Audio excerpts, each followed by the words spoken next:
Well, thanks for joining us here at Game and Fish as we kick off another spring turkey season and another round of regional strut update. Just like last spring, we're keeping hunters in the know on current turkey activity in their neck of the woods throughout the season. But today, we're going to focus on ammo. There are 3 letters that have taken turkey hunting by storm, and some may even say change the game forever. I'm talking about TSS, the abbreviation for Tungsten Super Shot.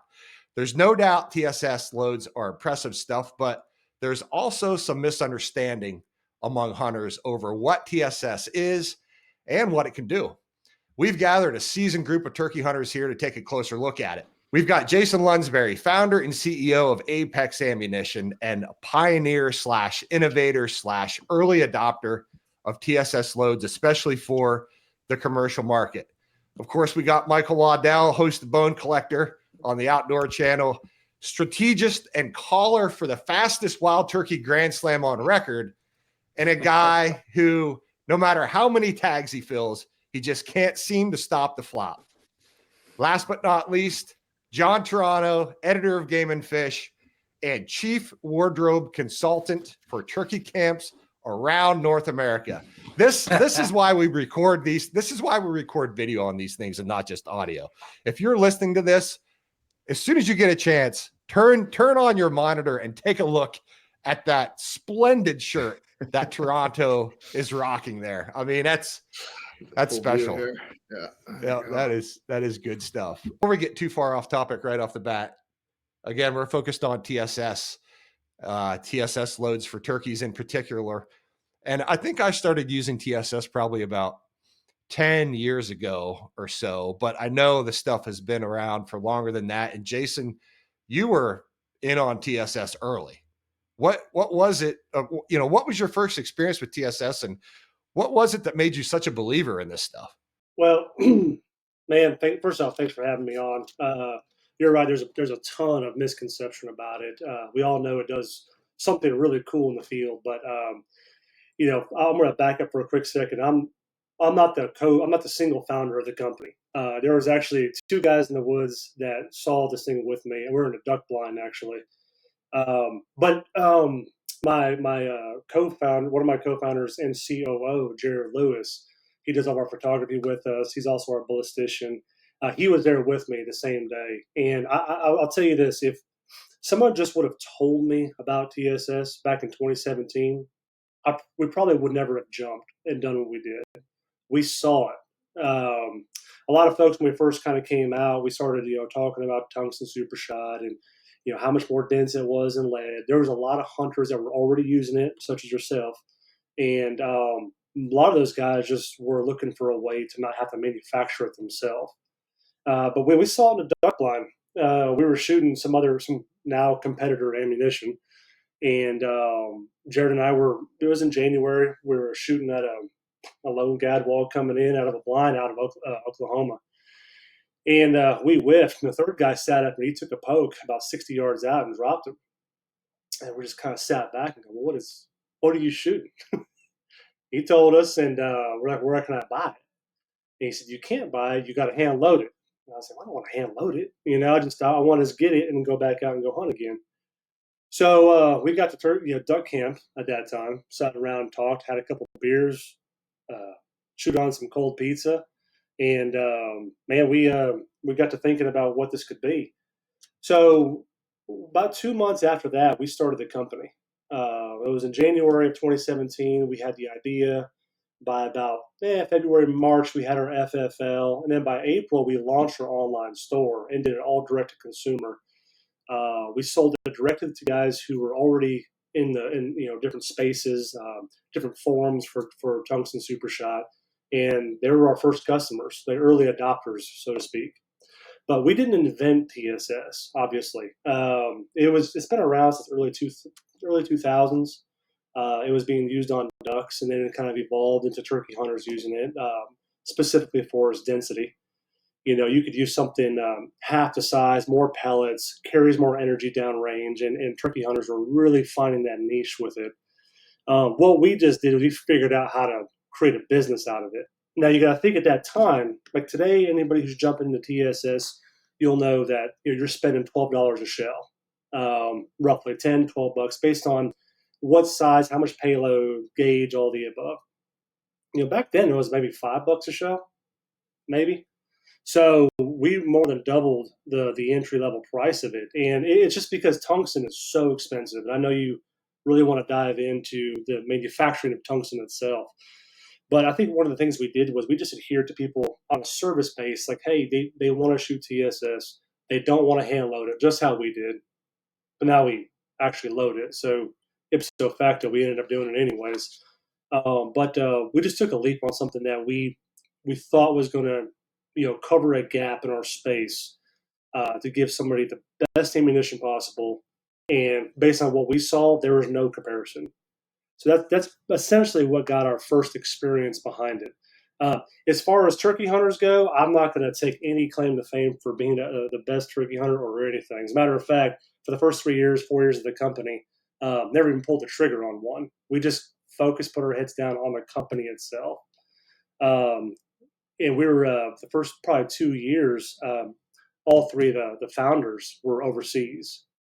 So we actually had some. We had hired people. We had our operations director that was back at home, and we operated from overseas while running our facility out of Columbus, Mississippi. So there was a lot of challenges in the very beginning. But what was certainly not a question was the demand for it. Once everybody got a chance to shoot it and realized that you don't have to get beat up by 2.5 ounce 12 gauge. You can go to more of a sub gauge, go 20 gauge, now 28s and 410s. It made turkey hunting a little more accessible to older people, females, and specifically kids. You don't have to go out there and get their faces rocked by a 12 gauge. Um, but that's or anybody from that standpoint. But yeah, so that's where we kind of got our kick. And I think that what we focused on was growing a very strong product, and the brand kind of followed that. We had, and we still do today, very meticulously focused on the manufacturing side of what we do. We continue to find ways to improve over and over and over, year over year, while trying to keep up with demand. So that's been our highlighted focus this whole time. Now we're kind of getting back to be able to get back into the field again, which is fun, and put our own product on turkeys. Yeah, awesome. Let's jump into the field. Waddell, you hunt everywhere. With you hunt turkeys everywhere with a whole bunch of people, whole bunch of different camps. What have you noticed about TSS over the last 5 years or so in terms of popularity? It's the dominant go-to of what people want, and Jason nailed it. I think what it does, obviously, is it gives you amazing efficiency, even on your typical ranges that you and I would always like, growing up as a kid, I'd always thought, a turkey, if you think of archery, hunting, you always thought of that 40, 50 yards in, and specifically growing up in Georgia, I'd always been a huge turkey hunter, loved it, passionate about it. But I'd always thought, turkey needs to be about 40 yards with most of the guns I grew up shooting with a nice choke back in the day, lead, 5, 6, 4 shot, and and you could consistently be very excited about being able to be proficient at if you got a turkey within that. And so I think even now though, what you'll find with the TSS, one is you can take those same distances, but you can go down to a 20 or even a 410, and you still are really solid in that 30 yards and in, even more. But obviously, I think that it has definitely been able to get my kids in it a lot younger. The 410s are a fun shotgun to hunt with, because literally it's not necessarily the 410 changed, the TSS changed the efficiency of that 410. Same with the 20. And so lighter guns, I'm a hunter who likes to be pretty physical. I like to walk a lot. I enjoy being out in spring woods. So not that I'm worried about necessarily toting around a heavier 12 gauge or even a 10 gauge back in the day like Dick Kirby used to do. It's just nice to know you can throw a really lightweight 20 gauge or even a single shot 410, and you are not at all really taking a back seat to that same ranges that you were back in the day with an extended choke tube, with a 12 gauge or even the 10 gauge. And so, Yeah, overall, 100%. I would say 90% of all the people I hunt with are now shooting TSS more than ever. And it's because it is really so effective in the efficiency and, in my opinion, ethicalness of pulling that trigger. It delivers a wallop, and it's a killer. I mean, it's a killer, and people forget a turkey, especially a turkey ain't no slouch. A lot of times, people think of a turkey as a pheasant, maybe even a duck, but obviously a turkey is a put together animal. These big old Easterns you get out in Missouri, you're talking about 25, 26 pound animals. Even these Osceolas, they're 17, 18 pounds. These old Georgia Easterns, they're all over 20 pounds, it seems. And so, they can take a shot. And I think there was a lot of turkeys that it's easy to, wound them because you kind of don't think about how tough they are. But you have to have an efficient gun and an efficient shot shell to consistently kill turkeys. And TSS, in my opinion, changed the game with it. Yeah, you made a really good point there on, a lot of guys think about TSS for extending their range, but the flip Yeah. side of that is you can drop down in gauge size. And I want to come back to that, but before we go there though, John, you and I were talking just prior to us coming on here, and I think you said something like the last 3 turkeys you've killed, or maybe even more than that, all of them were with TSS. So Right. you've Yeah. got some good experience with the stuff in the field too. What most impresses you about TSS loads? Each of those 3 birds was killed with a different load from a different manufacturer, and every one of them absolutely stoned the bird dead. They were at various ranges. I think, let's try to think here. Anywhere from none of them were long shots because, again, like my my goal still with turkey hunting is to get as close as I can. I'm not looking to extend my range. It's nice to know in the back of your mind that you've got that extra range, especially if you need a follow up shot. They're running off or whatever.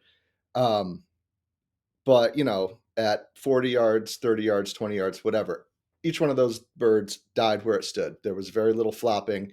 And to me, that's a huge advantage of TSS, is that you don't have to, that if, as long as you make a good shot, that bird is going to die right where it stood. Another cool thing about TSS in my mind is that, it can be extremely cost prohibitive, especially when you're hunting waterfowl with it. But, with turkey hunters, a lot of guys, I mean, they might kill 1 or 2 birds a year. That's 1 or 2 shots, a few shots on the patterning board, and then a couple shots in the woods. And so you're only in it for, whatever a box costs. You're not buying, 40, 60, 100 rounds every year to go duck hunting or goose hunting. You're buying a box to go shoot a turkey. So while TSS, obviously, there's no denying the fact that it is considerably more expensive than lead, when it comes to turkey hunting, it's worth that extra, outlay of funds, because that it's going to absolutely stone the bird as long as you make a good shot. Yeah, and I think that's what a lot of hunters want to know. Maybe first and foremost is, why is this stuff so dang expensive? My gosh, you know what? Why am I spending $20 or $12 or $15 for a round of this stuff? And Jason, I know you're just waiting to answer that question. Let's dive into TSS, what it is. Let's talk a little bit about tungsten, where it comes from, and then how you go about getting that into a pellet that you can use in a shot shell load. Sure. I'm happy to do it. I just want to double back real quick. We're moving off what John and Michael said about ethics. Ethics was a huge, huge barrier at first, because everyone, to your point, everyone thought that the benefit was distance. That was the benefit is, good, clean, ethical kills, whether it's turkeys or waterfowl, whatever it is. It's less cripples, less injuries. And I think that's ultimately one of the barriers we faced. But, and I'm sure we'll talk about this after the tungsten manufacturing part, but the actual, technology has improved to where effective distance has changed compared to what lighter materials are, period. Better gun, better weapon systems, you have better ammunition, the standard changes. But then speaking of standard, going to TSS, it's like any good restaurant or any good cook, everything that you do in any kind of plate that's served is you got to start with good ingredients. And we've learned a lot about what a good and bad TSS really is. We've done probably one of the most exceptional jobs of connecting our supply chain with Tungsten Super Shot around the world. To kind of give you a little background to it, about 80% of the world's tungsten comes from China. Tungsten manufacturing. About 15 years ago, 10, 15 years ago, U.S. stopped mining tungsten here in the States. So to get raw tungsten, or otherwise known as APT, which is it's a powder form, tungsten's not like a metal you pull out of the earth. It's a powder ore, and it has to be chemically extracted. It has an extremely high melting point, and it's extremely hard in nature when it's turned into an alloy. So TSS is an alloy, right? It's made of three different things. You have tungsten, iron, and nickel. And TSS is built around the specific density of 18.1 grams per cubic centimeter, or 18.1 GCC is what we'll call today. In order to achieve that, you have to put about 95% tungsten powder with 2.5% nickel, 2.5% iron. It has to go through a press. So they kind of take these powders, right? Like think of like a cake batter, and it goes to this machine where it presses it in the capsules. And it's a high compression, so it comes out, you can actually throw it and you could hit somebody with it. But if you smash it with a hammer, it turns to powder. So you've got that. Then you got to throw it into this oven. It's going to sit there. It's going to soak in this oven. And it's going to run up to about 1,600 degrees Celsius. It'll probably go. It sits in there for from 6 to 12 hours. They call it a soak time when it goes to this furnace. You got to think 1,600 degrees C is close to 3,000 degrees Fahrenheit. So it's one of the hottest places on planet Earth at that time. It's extremely hot. Tungsten doesn't quite melt, but it softens up enough to where it removes hydrogen and all the other impurities out of that tungsten ball. When it comes out, you could shoot it at that point, but it's going to have like a little band, some impurities on it. So that tungsten ball comes out of this furnace, it gets cooled off, it gets cleaned off, and it either goes to another process called annealing, which just removes more hydrogen out of it, and it increases ductility, which is like I would call it softness, but it's more elasticity to it. And then they grind it for a week. They put in these giant, huge plates, and they got to grind it down. And that's what gives it that. Yeah, it could take from 3 to 7 days based on the shot size and how much you have running through these machines. And you got to think, tungsten is harder than steel. By that point in time, that alloy is harder than the steel plates that are grinding it down. So these tungsten manufacturers all over the world have a very similar process to that grinding process. And these giant plates, they're probably about 6 inches on top, 6 inches on bottom, and they just like these giant grinding stones, and it just runs 24 hours. And it just keep rolling these balls up until they get that nice finished polished look. So first off, tungsten's expensive, the powder itself. Then you've got to bring it in. Now, the main source of TSS has been China from the past. There's other places around the world you can get it as well, but because of the 80% sourcing of material there, that's the most popular. There are U.S.-based tungsten manufacturers that are coming online and realizing that this is actually a commercial use material, and they're finding better and better ways to make it more palatable to me for consumer use. Otherwise, DoD, they use tungsten as well for missiles and ballistics and claymores and things like that. But it's a much different grade of tungsten super shot than what we use. If we were doing that grade, no one would buy it because it's going to be about $300 for a box of 5. It's just super, super expensive. Yeah, it's the way they make it for DoD is way different. Don't doubt it, though, man. Don't doubt it. You never know what these crazy turkey hunters are willing to do. But you never know. You never know. You're right. So when people go, man, why do y'all charge so much? That's why, because tungsten is extremely expensive to begin with. You go buy a tungsten ring at a jewelry store, it is probably pretty expensive. So you go through those processes and you get it in just to start the process of manufacturing. But there's impurities that can happen. So you can have bad sintering where the ball doesn't fully center all the way down, so the internal gets a little soft. And when it goes to grind, it can break the balls apart. So most manufacturers today have really completely QC'd that process to where the tungsten we get out of it is pretty solid these days. But you kind of figure that your source of material can change as well. We always have international trade situations, right? Tariffs going on, whatever the case might be. So supply chain is extremely important when it comes to TSS. It is not easy to come by. So having that as part of your security and backup from a manufacturing side is probably one of the tricks of the trade that we've learned over the course of our period, because this is essentially all we do. But that kind of helps to answer some of the manufacturing side. It's a very, very intricate process versus like steel or lead. It's a drip process or a wire cutting and rolling process. It's extremely fast. The material itself is a fraction of the cost. I mean, if you figure about this, like you could pay less than $1 a pound of steel.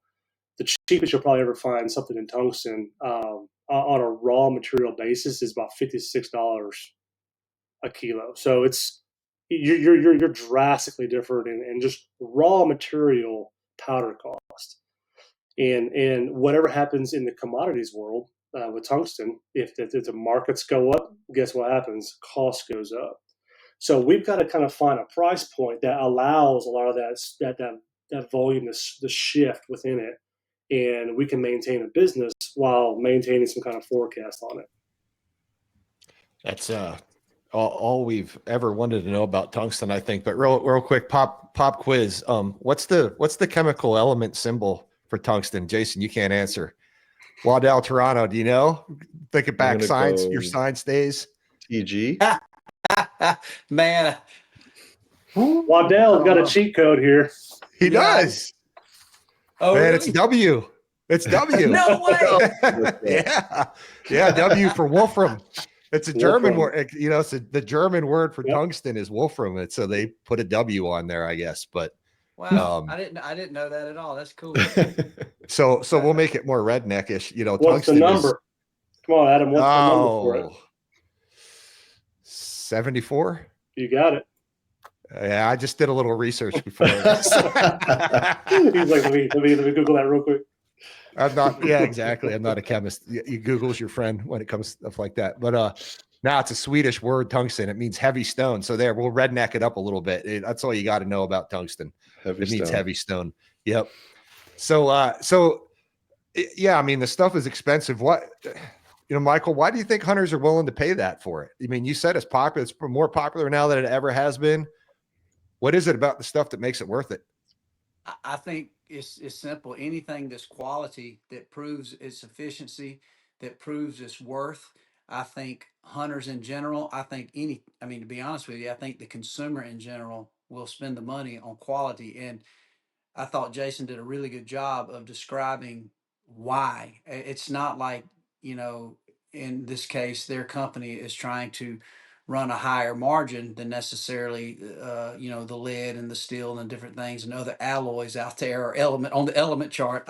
It is kind of cool to think us old blue collar country boys. The only way we really got a chance to pay attention to the element charts is the fact that we like to hunt ducks, turkeys, and even deer, lead and all these different things. But I think that's it, Adam. I think it's just the fact that it is completely such an amazingly ethical way to hunt. Now, I thought Jason had also explained it well too. What is ethics? Is it ethical to say, "Oh man, I got this tungsten turkey at 80 yards, I can kill him"? I think that ain't ethical. But if you go look at the scientific data of what he's talking about, of this heavy stone, in this case, a heavy shot piece of what we consider lead, for all times, like, what kind of lead shot you shooting? Tungsten? It's kind of like Coca-Cola, like, hey, go get me a Coke, just get me a Pepsi. I think, shot shells we think of them as shot shells, but in this case, the element that's in them is tungsten. But when you look at the statistic data, in the case of me, I love turkeys, and you look at the cranial cavity, the neck and head of a turkey, I remember even being very intrigued with the statistics on what the copper plated lead was. And even then, it told you the scientific data of a 6-shot, this copper plated lead. You could kind of know the effective range based on that density, that heavy of that. And you would have these different studies to say, okay, well, about 45 yards is about all you're going to get for, is right on the edge of disrupting that spinal cavity to kill the turkey. Like Jason said, what you find at 45 yards, that tungsten, even an 8 shot, especially a 7, is going to just blow right through that spinal cavity and just, it's literally going to exit. It's not just disrupt them enough. And if you look back, I always had people ask me, like, man, when you kill a turkey, and I've been turkey hunting since I was 11, and why, when you shoot a turkey, why do you jump up and run at them? That's dumb. One of my turkey heroes was Dick Kirby, and I remember when I shot a turkey with him, and I jumped up and run. He said, "What? What are you running for?" But I can tell you why I was running, because all I ever had shot was, back in the day, maybe you had a modified choke and you had, say, some nice 2 3/4 inch 6 shot. Well, guess what? I realized that if you're not careful, even at 40 yards, the turkey could get away because you hit the turkey, it disrupted his equilibrium, but it gets your senses back. And if you don't run and get your hands on him, preferably the hand on the neck, this turkey could get away. So it's not like you're trying to run to this flopping animal out of disgrace. It's just because quickly, I didn't know why, but I remember one time shooting turkey when I was young, and turkey was flopping around. I'm high-fiving with this buddy I went to high school with, and I look, and there's a turkey got his hand up, and I'm like, wait a minute. And I remember I didn't shoot that turkey but at 35 yards, but I was probably nervous. Maybe only got one copper shot, lead shot in his spinal cavity, and I disrupted him. Well, that turkey got up and run away. I didn't find it. So I wounded the turkey. Was I in effective range? Yes. I probably was breathing and nervous and rushed my shot. Maybe it got the one side of the pattern. Well, what you find with the tungsten, if that turkey is out there and you, same thing, one of those BBs at 40, 50 yards is going to kill that turkey. So it doesn't mean you should keep pushing the range out past infinity for a Hail Mary. But what it does let you know is, if your effective range with a number 5 shot or 6 shot was 40 yards, that same one shot of 7 or 8, and I hope it's hard for me to explain it because I'm sitting here. Jason's on, he's on the line here, so he can correct me when I'm wrong. But that same 7 or 8 is going to pass through that turkey's cranial cavity, possibly at 50 yards with more efficiency than that 6 shot at 40. So when you get that, the data's out there. If you're being kind of shooting the Hail Mary, you defeated the purpose of why you shoot TSS. It just gives you that opportunity. To be honest, I kind of equate it to the fact of where archery has become. There was a time when I first started bow hunting, man, if you shot a deer at 50 yards, bro, you was just crazy. You was wild. But that was before we had efficient laser rangefinders. It was before the energy that these new bows are producing and their cams and the technology. Then you obviously have arrows that are, once again, what are the arrows made out of? Carbon. The straightness on these things are amazing. The broadheads are unbelievable machine fine tools. So guess what? 50 to 60, even now 70 yards with archery gear with a lot of practice is not inefficient. Is it inefficient to anybody? Possibly, but the product itself is better. So I just think that why people don't mind spending that money, and it equates back to every element of where hunting has gone. You can decide what's too much or what you might not need. But the way I personally look at TSS, even for those hunters that say, man, I don't need no TSS. I ain't going to shoot a turkey past 30 yards anyway. Well, guess what? That's fine. But what if you're that guy? I still get nervous. I'm still hunting with grown adults that are shooting a 12 gauge, and guess what? You look at their gun, it's shaking and stuff. And there's a difference. We all plan on hitting the center of the wad, but I like the TSS even for the shorter shots because I know that all I need is one BB. And so, and you got a lot more of them. So there's a lot of ways to skin it. And I know I've kind of overtalked the situation, but I think people will pay for that. I know I will.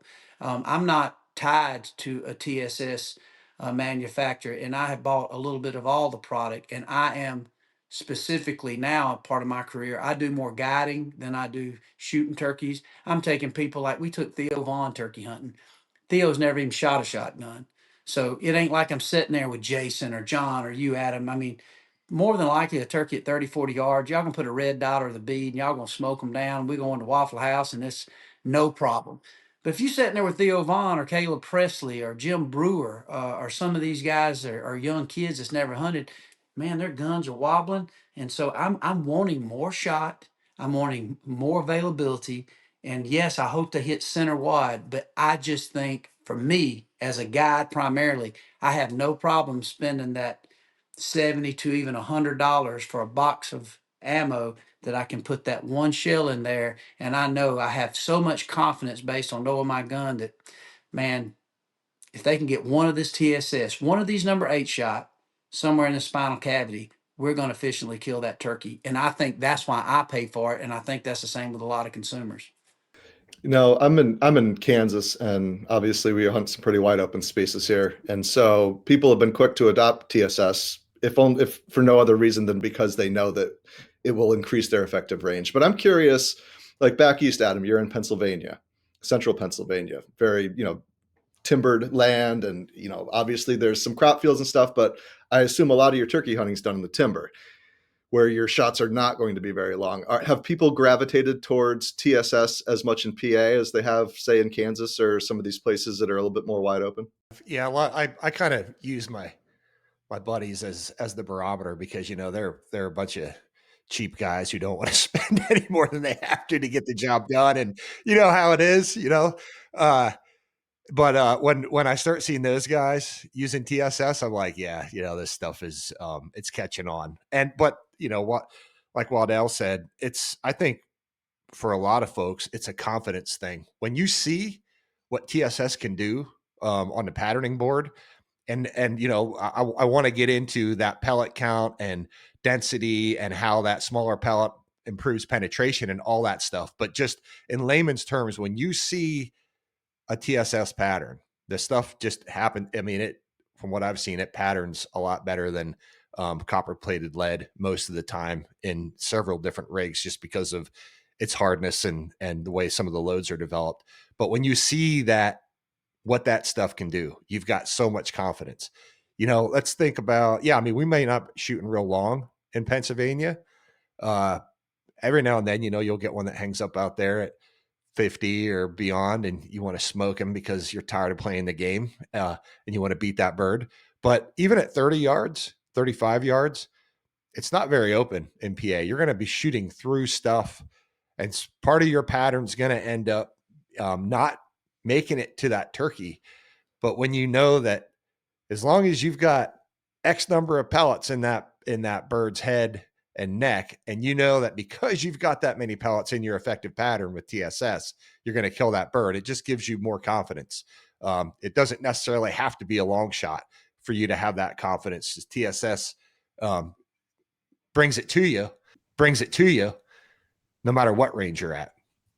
So I tell you what blew my mind, Adam, around TSS is I remember, obviously, man, I got a lot. My favorite guns, like I got a lot of guns, but I love shotguns. Like I'm infatuated with shotguns. I mean, I've got everything: Benellis, Berettas, Brownings. I've got, Stogers, Frockies, Remingtons. I got them all. Winchesters. I just like them. I catch myself. It seems like every time, maybe it's the redneck in me, but if I buy a gun, it's either like the 47th Ruger 1022 that we all have, or a shotgun. And so, now you got all the other technology that's coming out there. These little red dots, that are now you can put on the Picatinny rails on these shotguns. Kind of old school. You think, man, I don't need no red dot, and none of us, I don't think, do.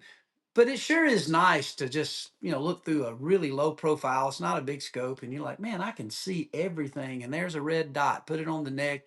It's really good for guiding. So with that, what really hit me too with TSS, I remember, when I'm trying to sight in, literally because you're sighting in this red dot, a lot of times you take a cardboard box and you're shooting a few shells. Well, I'm not shooting high brass ammo to sight it in. I'll just take some bird shot and I'm popping it. And when I get it dialed in, and then I'll move it out there 30, 40 yards with the same 8 shot, cheap, you know, dove load essentially, or trap load. And I remember I was shooting and I'd get those red dots. And I remember sitting there looking at that target like, God, wouldn't it be nice if you had this pattern with a turkey shell? I mean, this would be unbelievable. But we all know, because we grew up shooting doves and ducks and rabbits, we know that 8 shot is only good so far in this lead. So that, can you kill a turkey with bird shot? Yeah, but you would definitely want them 15 yards. It gets back to the traditional 0410 to get vibe. And so all of a sudden TSS comes out. People like Jason and his partners have created this, and they got basically what feels like bird shot as far as the pattern. But now each one of those tiny little pieces of bird shot will knock the noggin off a turkey. And so it almost made you think like, if you pick up a hand of big gravel like you see on these logging roads, and I throw it at one of y'all. Well, if one of those pieces of gravels hit you, well, it's going to hurt. But I only had like 10 pieces of gravel, 4 pound pieces of gravel, and I throw it. But what if I had and I could pick up a handful of sand and throw it, and each piece of those sand almost hit you as hard as one of those pieces of gravel? And to me, in layman's terms, as a hunter, that's what I started feeling like with the TSS. And I think that's a pretty accurate assessment. Maybe it's a little exaggerated, but when you start looking at that, absolutely. I don't mind paying $80, $90 for a box of ammo, because how often am I going to pick up this heavy sand and throw it? You're right. I spend a lot more money on TSS because we'll start next week and I'll go camp to camp to camp to camp, and I'm hunting with buddies. I'm hunting with celebrities. I'm filling in and doing hunts with National Wild Turkey Federation, turkeys for tomorrow. And obviously, if you call it philanthropic, I'm still not at a place where I can just write big checks to give to these companies, but I can give my time. I can auction off hunts and raise some money. And so obviously if I'm there and I catch myself, I always have TSS, not for me, but I'll go and like, hey man, what are you shooting? And some of these guys are diehard hunters, and they're like, man, I got this in my gun. I'm like, man, would it bother you? I know you hadn't shot this, but do you mind just throwing this? Do you mind throwing this shot shell in there for your first shot? Just because I think it's most of them know it. And now I'm getting to the point, as you said, Adam, most of these hunters that are serious about it, they already got it.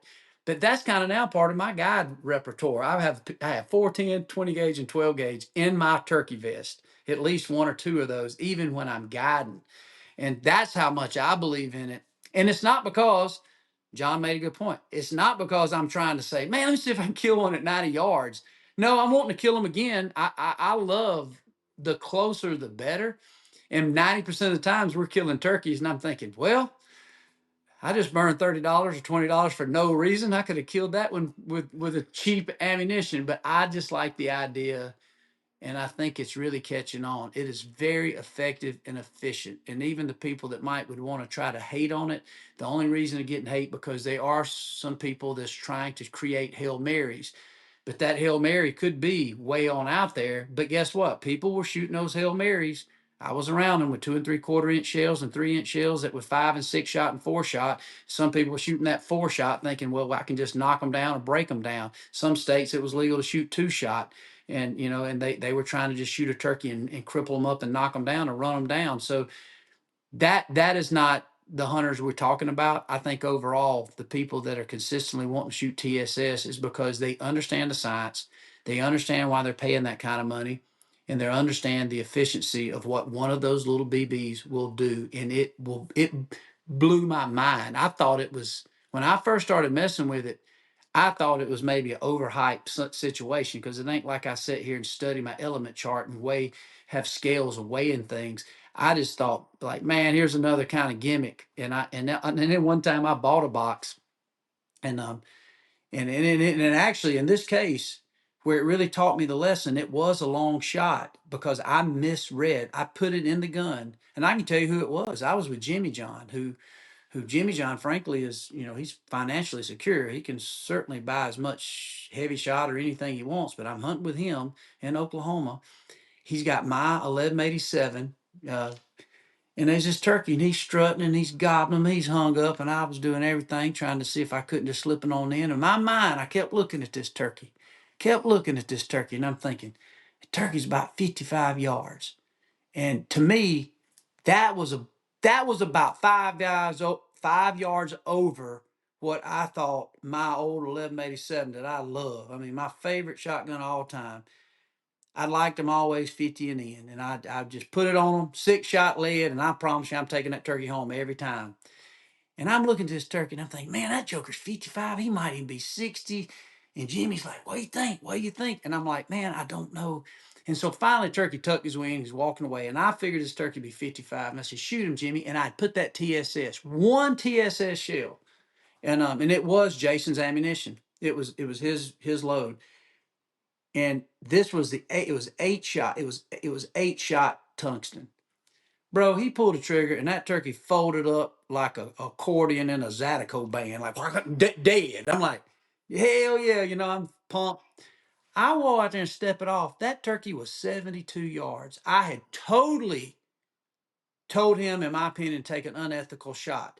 And I was very dialed in to my thought. I didn't have a rangefinder. And then I said, oh my God, I know for a fact that would have been a wounded turkey in my miscalculation with my typical standard setup of what I had shot 70, 80 turkeys with the same gun with. And that's when I said, I'll never go to woods without TSS, because I wasn't trying to have Jimmy John shoot a Hail Mary. I was not. I just thought turkey was kind of out in the open, and I really thought the turkey was closer, and that turkey was dead. And not only was he dead when I got out there, there was at least 4 or 5 pellets that had hit that turkey. And I got to looking further, and it was, I even went back and skinned the turkey's head out. And I'm like, my God, this. So anyway, I'm getting kind of morbid with my story on it. But like I said, it's not surprising to Jason, but this is completely, and this wasn't but about 5, 6 years ago that this happened to me. So I ain't paid to say that. I ain't paid to say that. Jason's, it ain't like he sends me free ammo. I buy the ammunition. That's one reason I volunteered that I want to be on this podcast. From every product I bought, from Jason's product to the federal product, I've bought it, and I have just been so amazingly impressed with the tungsten. I mean, my little 7-year-old boy killed Osceola with a 410 with a red dot, and he didn't just kill him, he blistered him.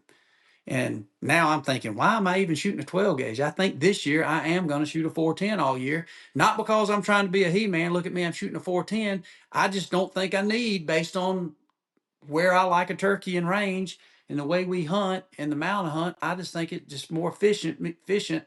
This look, I'm for a fat boy to tote a little lighter gun around. It's like, man, this is easier to just tote on my shoulder. Why, 40 yards and in, I'm going to blister this turkey. And so, anyway, that's my long rant on how much I believe in the TSS product.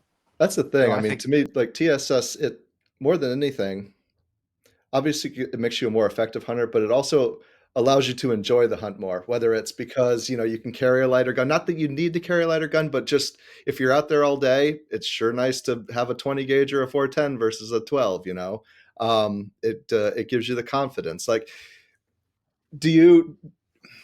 have you guys noticed or taken note of the fact that like a lot of manufacturers are moving away from 12 gauge in their new shotguns? I mean, I feel like last couple of years I've noticed that more and more new turkey guns that are coming out are chambered predominantly in 20 and 410. The 12 gauge, obviously there will always be a place for it. It is what it is, and it's what people believe in. But I feel like a lot of the shotgun manufacturers are gravitating more towards the smaller bores because of the fact that TSS has exploded on the scene. You guys seeing the same thing? 100%. I mean, we're a part of a lot of their development. So they'll actually take our rounds. They'll send us some prototype guns, and we'll send them ammo to their factory or their lab, and we'll have a chance to kind of give dual feedback on it. 28 gauge, I would say, is your hot gun, your hot gauge. That thing is jumping up through the roof, especially in the waterfowl sector. For turkey hunters, 410 is obviously it's that little stinger, man. Like everybody wants. If you don't have a 410, you're probably behind the hunting curve a little bit. But yeah, it definitely has shifted from 2017-18 of 12 gauges.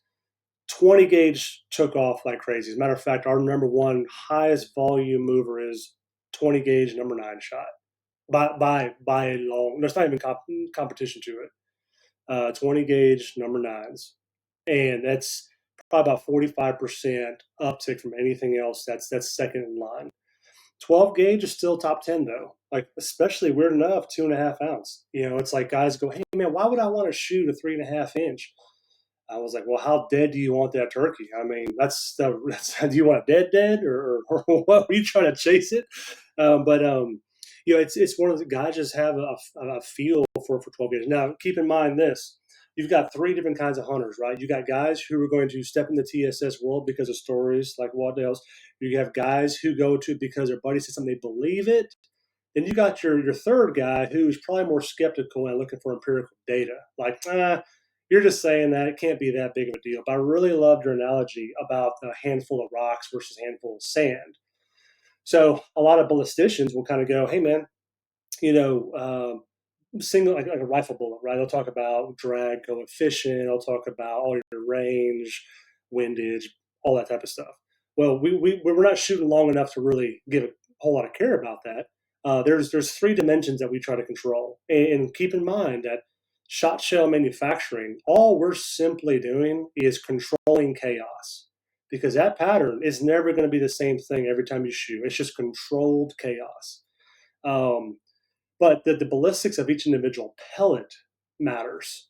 And when you talk about pattern density, you're throwing that sand versus throwing out a handful of rocks. That's pattern density. The other kind of dimension we're looking at here is the actual energy it carries. So the empirical guy is going to go, all right, cool. Well, you talked about sand versus rocks. Well, okay. Well, how much more penetration does it do? I have a chart if I could share it, but I'll walk it down with you guys here. So, like at 20 yards, a 9-shot steel versus a 9-shot TSS. TSS already has 310% more energy, but it increases over time because steel slows down quicker.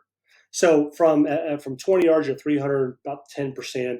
When you get to about 50 yards, which is probably more of the average shooter, because to your point, misguiding distance, the confidence there, it's 450% more energy at target at 50 yards than steel would be.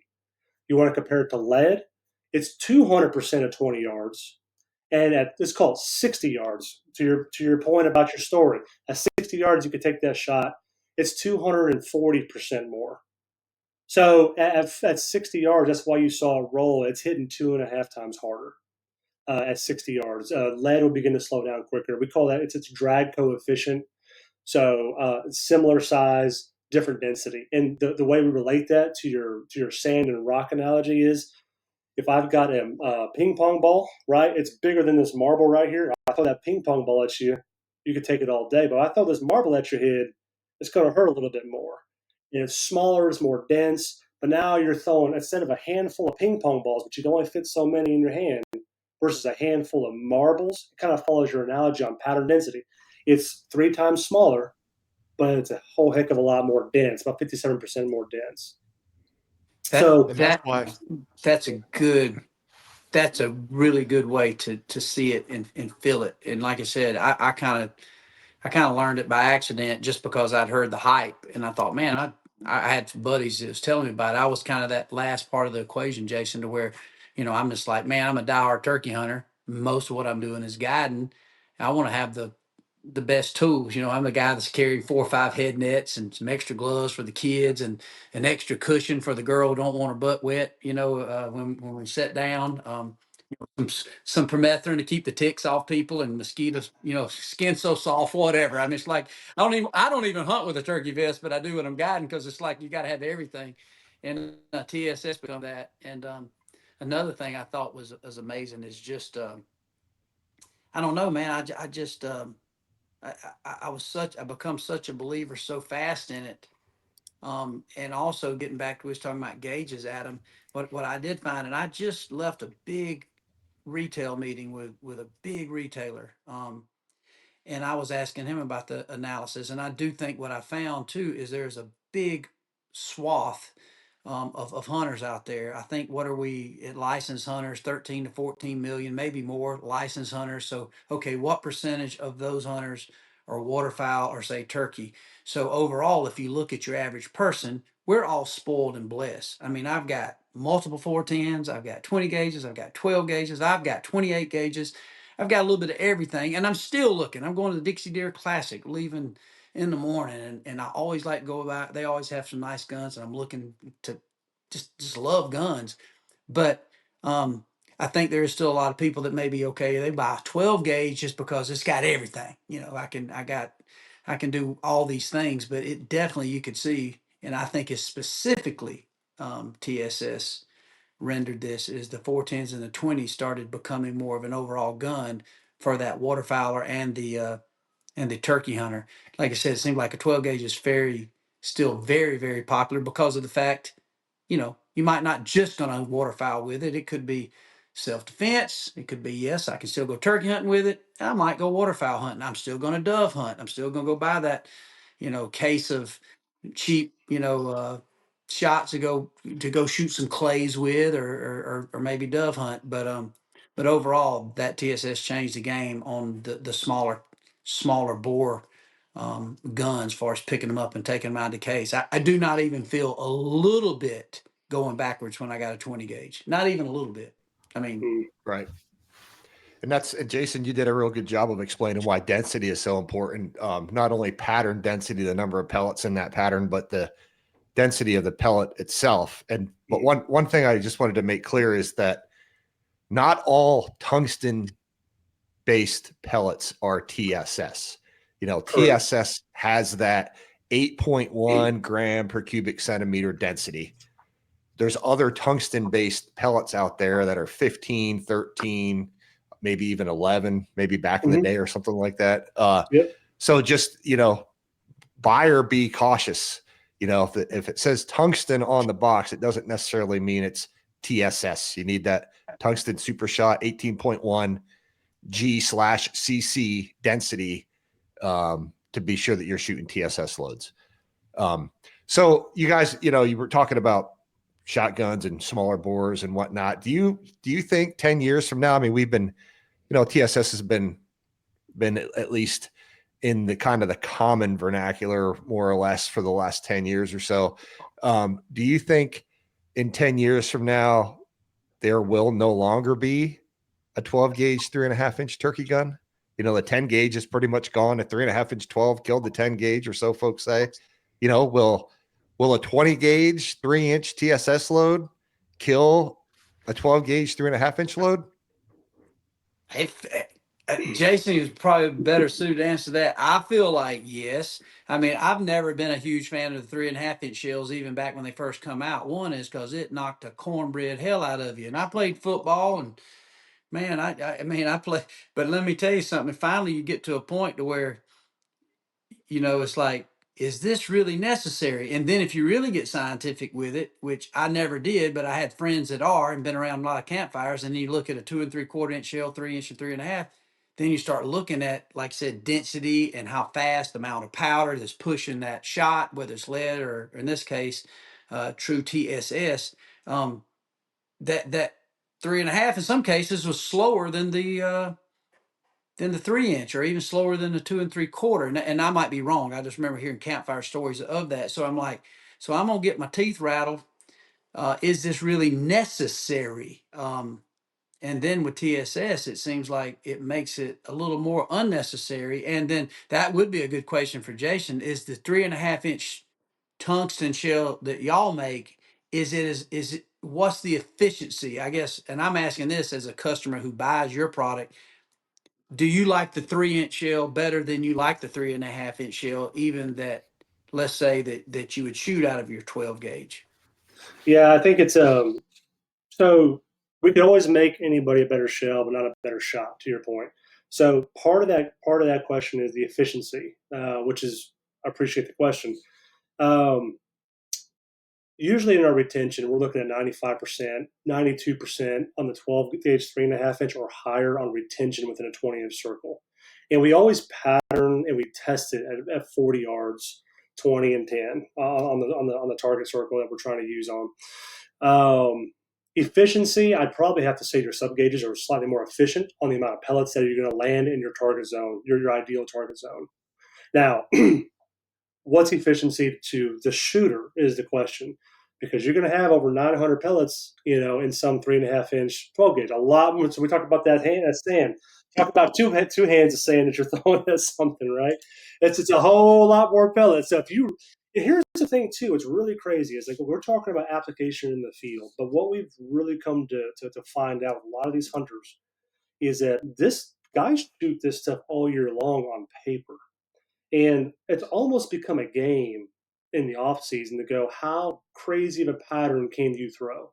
We haven't changed much about the fundamental behind the shell, but people will try to really dial in. Hey, I want a super hardcore pattern with nice, even outliers, whatever the case might be. I want to see how much I can condense in a 10-inch circle. Hey, if that's your thing, cool. But at 20 yards, you're shooting a laser. You know what I mean? So it's a matter of the individual, how you want to see this pattern. So the efficiency comes down to what you're talking about, how you choke it down. The choke tube manufacturers, we worked with pretty much all of them, and man, a lot of them have done a fantastic job. Some haven't changed their design in the past 8 years. It's been the same. It's just it works really well, and some have adapted to really hone them around TSS and how it flies. And shot size matters.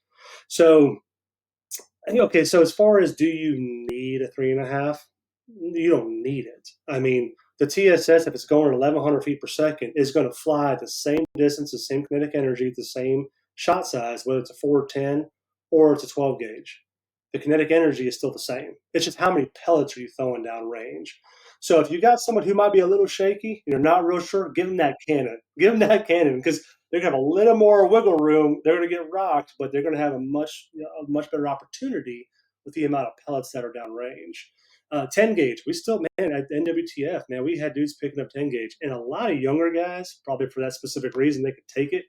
But we see. Here's what I'll see is that I tend to see more of a 25 to 30-year-old crowd are getting the 3.5s. I call wiser individuals, seasoned in age, are probably going more towards sub gauges because of the experience that's already there. And, I guess ego might be out the door. We're okay carrying around a smaller gun. So that might be part of the factor there. I'm not quite sure. But, 12 gauge is still around. And if guys are buying 12, usually, and just with our data, they're also getting 20s or some kind of sub gauge. So they're taking both. I'd say a majority of our people don't just take 12 anymore. They used to. Now it's like, I'll get some 12 and some 20s, 12 and some 28. So you kind of see a little bit of both happen. Maybe because they're shooting a 12 and their kid is shooting a 410. Whatever the case might be. The efficiency on paper, though, changes due to how the hunter likes to see their pattern. But the one thing I'll say about chokes, though, just kind of because we could talk about that as a matter of fact, when it came to choke tubes or the ballistics on that, I'd make sure Jared was on that call because he has probably shot more TSS shells than any human on the planet. So he could tell you just off memory what these things do based on what kind of choke tubes, what kind of gun, what length the barrel was. All of that matters. We could both the same M tube, the same Indian Creek choke tube, side by side, and they're both going to pattern different. It doesn't. Every single gun is going to pattern its own way. So the preparation part you're talking about has to be there. If you don't know how your gun shoots, I highly recommend burn that $12 on one shot and just go make sure you're on point and you understand your pattern. Otherwise, you're going to waste 12 shots and a bird in the field if you miss. But it doesn't matter if it's a $300 gun like a Remington 870 versus Super Black Eagle or whatever the case might be. The shell is the shell, right? That's the end unit, the end tool that gets the job done. How your weapon shoots it is kind of how you prepared for it. But we talk about $12 shells, $15 shells, and after a whole weekend of turkey hunting, you're taking time off from work, you're traveling, your lodge, your food, the kitchen pass from your wife to have 3 days to go out and go do your thing. All those things cost something. $2,000 gun, $300 gun. At the end of the day, the cheapest thing you use in your entire hunt was the shell, regardless of if it's 12 or $15 a shell or not. But that's the thing, getting that deal done. And that's my sales pitch on it, but that's just also the pure reality. Most guys don't have their own property to hunt on. They're going somewhere to do it. They're on that pursuit, and it's going to take a lot more investment on that front than it is the extra ammunition side that's getting the final job done. And when you're basing it on experience, I think, John, you said it real good earlier. I mean, we offer a fantastic product that's out there amongst many manufacturers, and anybody in the space, my hat's off to, because it's not easy to do this. But the big one is confidence. And I think that if you're shooting a TSS product, we know from our factory, it's done meticulously. We still hand load a very large portion of what we send out. And we do it because machinery just can't get it down to the grain as correct and as tight as you would in your garage.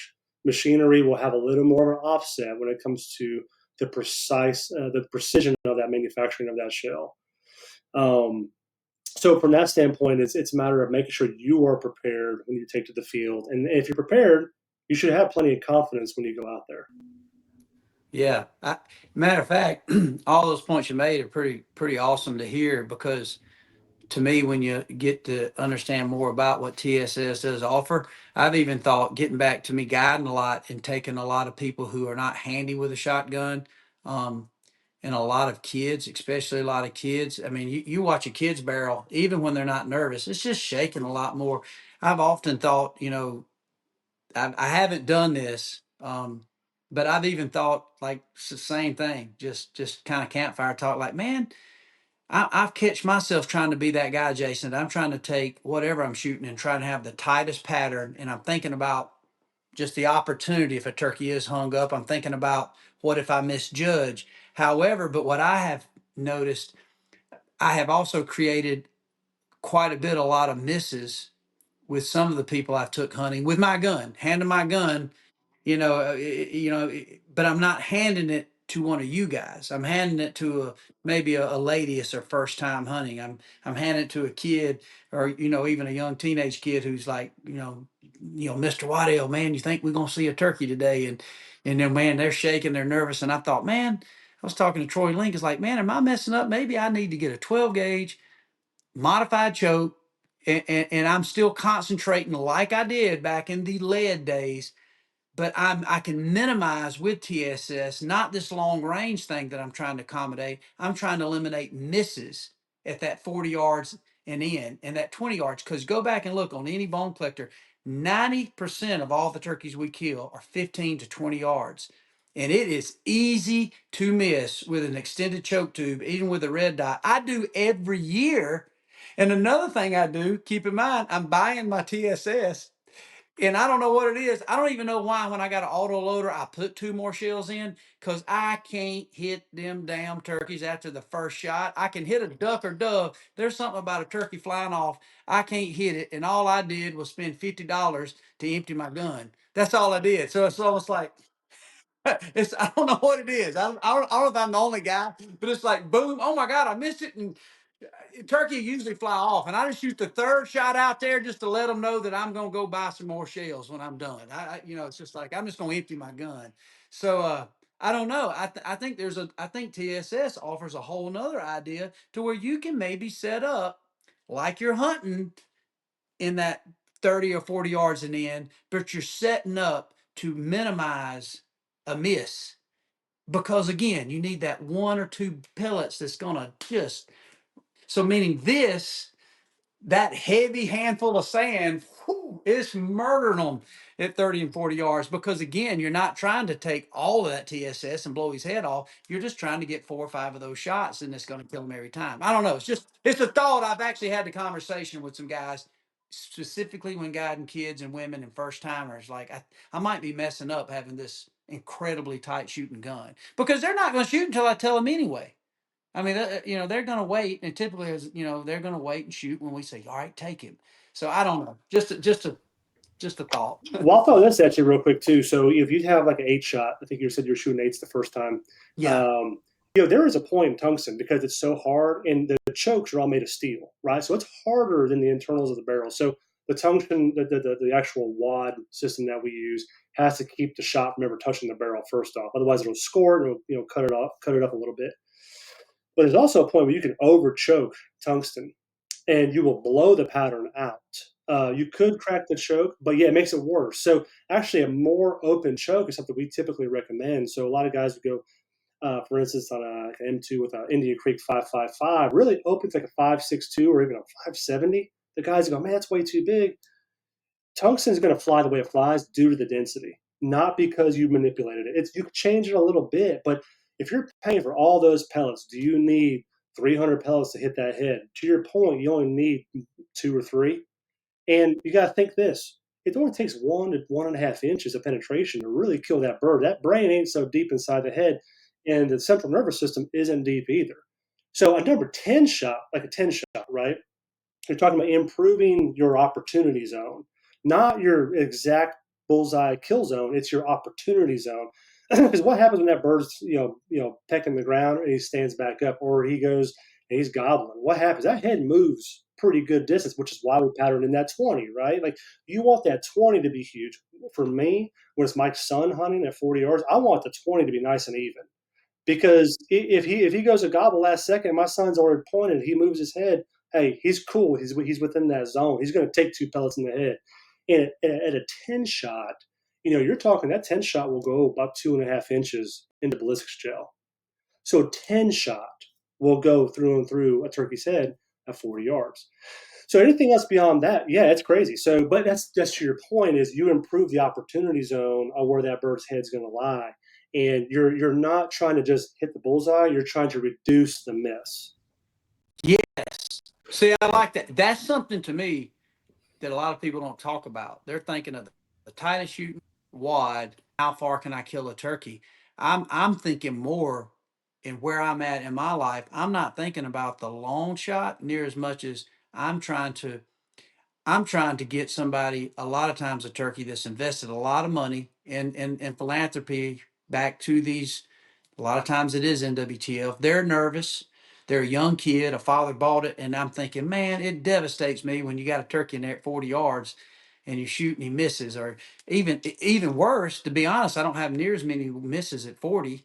Especially, I will sometimes I have stopped purposely. If we're out there and we're trying to make videos, of course, people sometimes throw stones at the people trying to get them so close, like you're just trying to sell and you're trying to take advantage of this turkey. But I catch myself if I'm trying to kill a turkey and there's a woman or kid, I'll a lot of times want the turkey 35 and 40, especially with TSS, because I'm minimizing the risk of a miss. I know that it's officially going to kill them. But back in the day, that same 40-yard turkey, I'm like, let him get a little closer. I'm wanting that 25-yard shot because I know exactly what the shot's going to do. So I don't know. There's just so many cool conversations around that. One question I have for you, Jason, base it on you. What do you think is the perfect combination? And I'm asking this for myself, but I'm sure a lot of the listeners and viewers will want to know this. And I'm sure Adam's thinking about, what is your favorite choke combination? And I know a lot of it goes to what gun and all this stuff, and every gun's a little different. But what is your favorite, TSS load? Far as, is it 8, 9, 10? And what does that choke tube look like just for the average best performance for that? Let's call it 55-yard shot and in to be just a killer combination. I think that just because of the performance of it, you're going to have something like a Benelli M2. You're going to throw like an Indian Creek 5.62 or 5.55 in it and shoot. I'm writing it down. Yeah. And you're going to shoot like straight nines. I mean, and the reason I say straight nines is, again, like what's the most efficient, right? I think it's the most even pattern you're going to see, where we have a blended loads, right? Where we're doing like 8.5, 9.5, 9/10s, and the reason why we do that is it does organically give it a hotter core pattern. We listen to the customers. Hey man, how do you get that core pattern hotter? Well, we could buffer it down by shifting the pellets a little bit. But if I want to put my son on it, it's just gonna be a straight 9 shot. And I think that the demand for that is so high because of that. It's just a very predictable. If I want to put somebody on it, 9 shot is by far the most popular shot size by anything put together. Everything else has its own little niche to it, right? We've kind of like created these niches. Or if you said you're out in Kansas, John, if you're hunting out there, or if you're hunting out in West Texas, you got some sagebrush on some Rios, something like that. You got a little brush in the way. I mean, your bigger shot, like we have a blend of 7.5, 9s, or a small town hunting blend. We've had them that around since 2018, and the little bigger shot size can give you a little more confidence if you're shooting through brush. So it's a matter of your environment as well. But my thing is going to be something like a Benelli M2 with Indian Creek and straight nines. If you've never patterned or if you've never done it before, that's what I'd probably steer somebody towards. Remington 870, if you're not looking to invest into a gun like that, we'll do just about the same thing with the Indian Creek 5.55. It's going to be a really good pattern, and it's going to kill, perfect, and it's going to give somebody a nice amount of availability for a little bit of a wiggle room if they're not a steady shooter.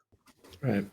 That's awesome. I mean, I'm not lying. I jotted that down because I'm shooting TSS honestly, Jason, but I'm shooting it like I'm still the old lead hunter. Does that make sense? I'm still got my old choke tubes that That I lead had. mentality. Yeah. Yeah, and I've had some of my cheaper chokes, and I realize I tell you when I realized how dense some of this TSS is, or all of it, is I had a couple of my guns that you ain't gonna screw them chokes out. I've swole my chokes up. You know what I mean? Where I definitely had too tight of a situation. I should have changed that out. And so I'm honestly being completely transparent. I was completely ignorant to the scientific value other than hearing friends like, you ain't gonna believe this TSS. And I'm like, okay, I believe you, so I'll go invest in it. And I've been really, but I'm also guilty. I have not done, and Adam, I don't know you and John, man,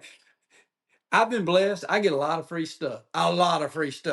But man, I catch myself tight. I'll go out there with a TSS and I'll have my red dot and I'll get a brand new gun. Pow, pow, pow. I'll get it like that thing shooting pretty good. And then all of a sudden I'll take one TSS.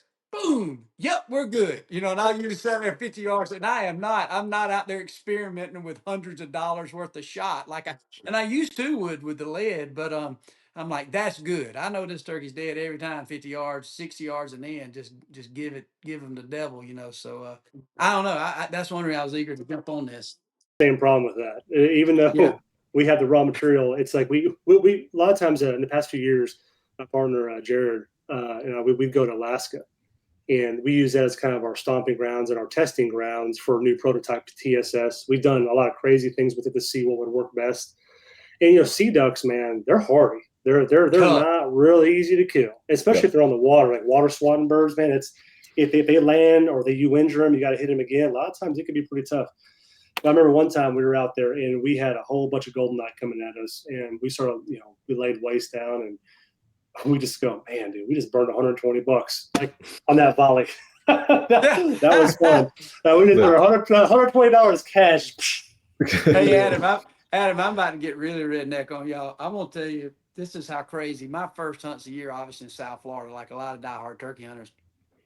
Here's another value to TSS, and this might make me sound like the most greedy person out there, but obviously there's still a lot of wild hogs. There's still coyotes that come into the calls. And let me just tell you something, and I can tell you because I know you take that TSS, specifically, that 7 and 8 shot and a wild hog at about 30 yards upside the head, that sucker is walking the streets of gold. Same with a coyote, and that will let you know the density of that shot at 20 yards. It's freaking like a rifle. So there's still a little greed and game hog that if I'm walking along in this middle of the day and we headed back and get that, that peanut butter and jelly sandwich, that bologna sandwich at South Florida, like, whoa, look at these hogs. Let's stalk up on them. I remember I'm back in the day where I would ream a shell back, but you don't want to do that because you're shooting a shell that's like buckshot when you get within pretty close yards with a hog or a coyote or stuff like that, where they're not getting away. So that again, through just experiment, call it experimenting, but them suckers are pretty ethical hog killers. If you're out there and the hog in the turkey hunt turns into a hog hunt, or the coyote that runs into the decoys, it's anyway. I feel like I'm the only one that could say that and get away with it, but. I'll give it I'll give you a turkey's worth a round or two of TSS, but a hog, man, I don't know. I don't know.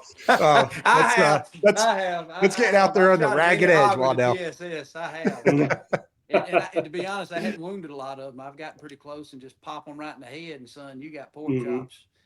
I no doubt it'll get it done. I'd just rather save the dang shell for a turkey. Yeah, no, I completely understand. We got guys out there guys dropping big old hogs with just BB loads. Ooh. I mean, it's shooting BBs, it folds them right in half, man. It's crazy.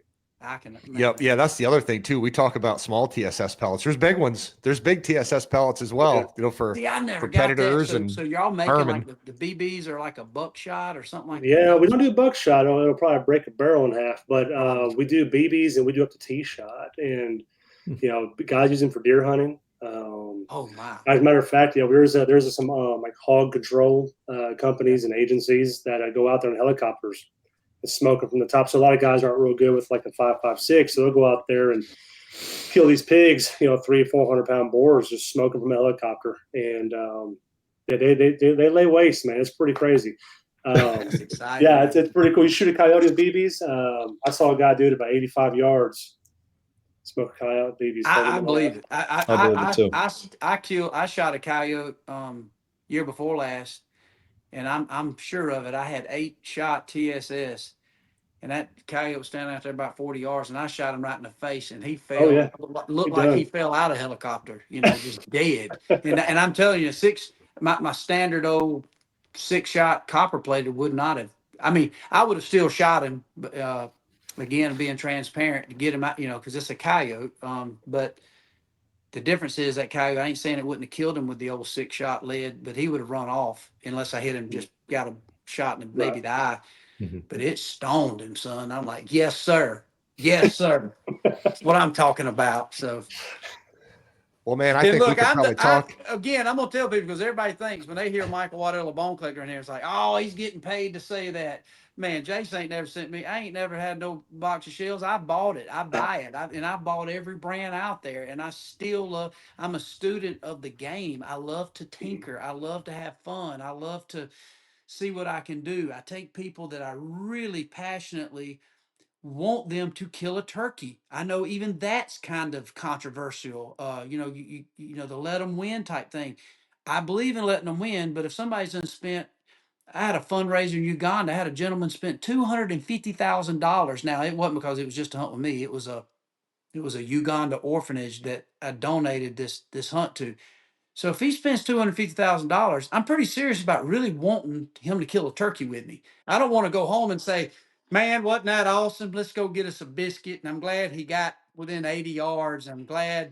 So glad you got to spend that money and see a turkey with me. No, I got enough pride. I want him to kill a turkey with me. So that is why I have TSS in my guns, and even talk them into saying, at least can I slide this in your gun? And so again, I just want to remind people, I'm not saying this because, I get paid by by Jason and these guys. I'm a diehard hunter, guide, and I'm a conservationist. I really am. I hadn't even shot a turkey, shot one turkey on our farm in the last several years, and I'm more into habitat and the brood. I want turkeys everywhere. Same with the ducks. But when I finally make that decision that, okay, we're gonna kill 2 this year, I want them dead. And if they're 60 That's yards right. and I can kill them, and I got to guess whether it's one of you guys or my kid, my wife, or somebody I've done that we set up for a nonprofit to benefit, maybe some money that can come back. When it's time for them to die, I want them to die, and preferably with the right stuff and efficiently and effectively. And so that's my That's it that's right my there. rant. That's my spill. That's If my there's sales one pitch. if there's one thing that I've taken from this conversation, it's that you can stop the flop as long as you Yeah, use TSS. yes, you can. Matter of fact, it makes the hunt a little more undramatic, because a lot of times if it hits him in the head and there's one of those same, same 9 shot to get down into his lungs, Right. he's done bled out and got his head blown off before he can even flop. So there's a That's right. lot of turkeys at TSS. You're right. If you get them down the base of that neck, you have penetrated the feathers. One last thing I'll add, again, Jason. Once again, you can send me a box of free shells. I promise you I'll use them. But another thing I noticed on an ineffective, a miss, let's call it a miss. I don't know how many turkeys I had 30 yards. And you get 100 if you don't, and I'm always shoot them in the head, shoot them in the head. I quit even telling people put them in base neck. I'll tell them put it on top of the head and hope they drop, because it's hard to put air over a turkey's head. I'd always tell them put them on the head. I'd rather miss them clean. How many turkeys back in the days did I see run off and wounded? And I am not a fast white boy. I'm running through the woods, and I know this turkey has took shot in his breastplate, and he's probably lung. Maybe but and lost them. That TSS, if you kind of come down, you got a young kid, even with a 410, that turkey's 25 yards, and he pulls off the head and shoots him in the base of the wing. You might have to run him, but he's dead, because that. Again, how Oh, do I know? Because I've witnessed it. Did yeah. they shoot? Did they mean to hit him there? No. But there was a few of those shots got down in that turkey's vitals, and that tungsten will still go through them feathers and get into a lungs a lot of times, which no turkey hunter's ever shooting with a shotgun to try to lung a turkey. But we're humans, we're gonna make mistakes. And so another benefit that nobody ever talks about, in my opinion, that becomes effective. That's also why I think it's unfair to shoot Hail Marys at turkeys, because you might get enough penetration that one BB could hit the small lung area. Turkey runs off. You thought you missed him. And that TSS is a very effective, high density, high penetrating machine. So once again, that's why I shoot it, not for that ladder of I was telling you, but it's just, dude, it's just a killer. It's a That's killer. right. That's pretty much it in a nutshell right there. I mean, TSS doesn't exist for the Hail Mary shots. It exists to make hunters more efficient, more effective at ranges that they would normally kill turkeys. And we've learned today that it certainly does that. I mean, we could spend the next 5 hours probably telling turkey stories and how well TSS does, but I actually want to go and shoot some of this stuff now. I've got a couple new guns that I need to shoot, get ready for the upcoming season, and I've got some a couple boxes of Apex sitting right here on my desk. One of which is that 410 Mossy Oak Greenleaf load that's at number 9 and 10 blended load, which is just outstanding. But anyway, thank you guys for coming on. Best of luck this season. I'm not sure any of you really need luck when it comes to turkeys, but I'll say it anyway. Good luck in the woods, and we'll catch up with you down the road. Thanks a lot. Thanks, everybody. Appreciate it.